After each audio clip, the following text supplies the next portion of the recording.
Hello! For today's video, gagawa tayo ng peach graham. Kailangan lang natin ng isang pack ng graham crackers, peach, creme densada, and all-purpose cream. Last Christmas pa nga itong peach na ito at nakuha ko pa to sa Christmas basket. And 2025 pa naman ang expiry niya. Ngayon lang din ako gagawa ng peach graham. Usually kasi mango graham talaga ang ginagawa ko, pero dahil walang mangga ngayon, ito na lang yung naisip ko kasi malapit din naman ang lasa ng peach na ito sa mango. Cut nyo lang into cubes ang peach. Pagsasama-samahin lang natin ang mga ingredients.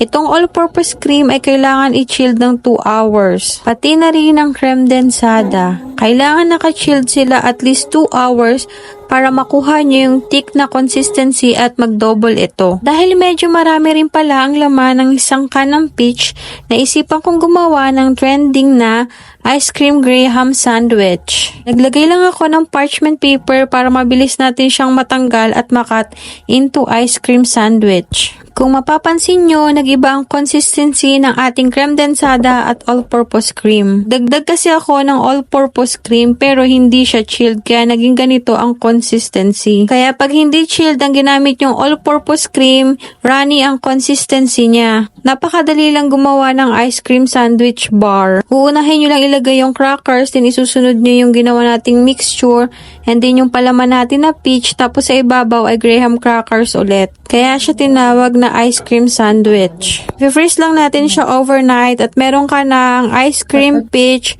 sandwich graham bar. Sinunod ko naman gumawa ng peach graham. Ganito yung usually na ginagawa natin at hinahanda tuwing may handaan. Ilalagay nyo lang sa ilalim yung crackers, tapos yung cream, and then yung peach, at papatungan nyo ulit siya ng crackers. Pwede nyo palang i-dip ang ating graham crackers sa tubig or evaporated milk para lumambot siya at mas malasa. Pero dahil runny yung consistency na nagawa kong mixture, hindi ko na siya dinip. Kung sa ginawa natin kanina na graham ice cream sandwich bar ay crackers ang nasa pinaka-top, dito naman ang toppings natin ay ang ating hiniwang peach. Medyo malapit pala ang lasa ng peach na ito sa mangga.